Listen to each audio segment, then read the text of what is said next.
3月份第4期，3月份壓軸呢一期，亦都係2026年第13個禮拜，勁爆本地榜嘅冠軍係爆。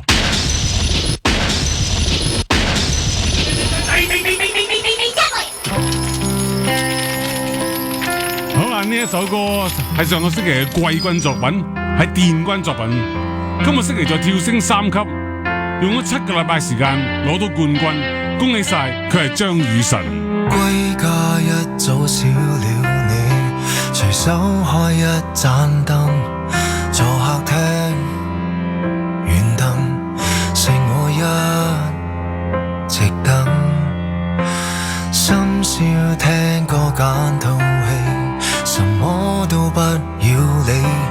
願我可入戲，來暫時忘掉你，始終移動絕不念舊時間，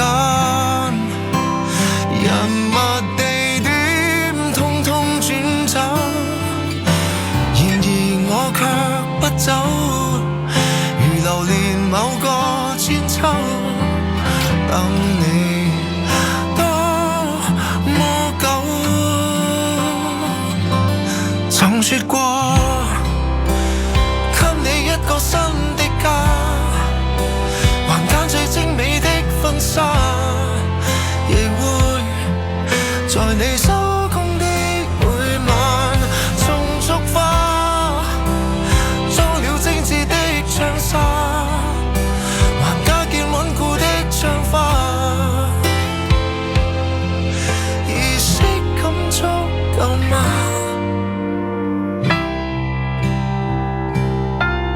係啊，亦都係呢一位嚟自馬來西亞嘅創作人嘅作品。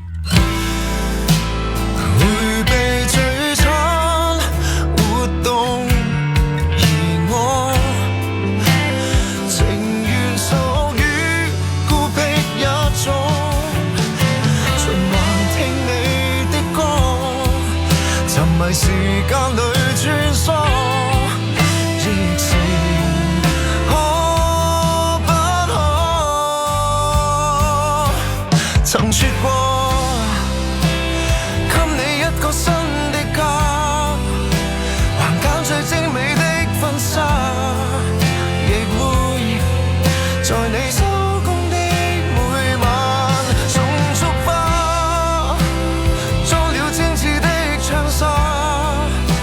還加建穩固的窗花，做得到爭了你在眼，睡上梳化，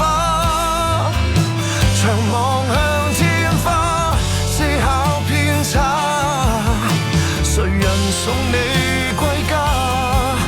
為何迷上那位他？如何只會得知你好嗎？除咗舊年呢有一首叫做《深海》成功成為我哋勁爆本地榜嘅亞軍作品之後呢，今年度佢就憑住呢首歌呢成功嘅轟上咗冠軍位置，亦都係呢一位嚟自馬來西亞嘅創作歌手啦，喺我哋新城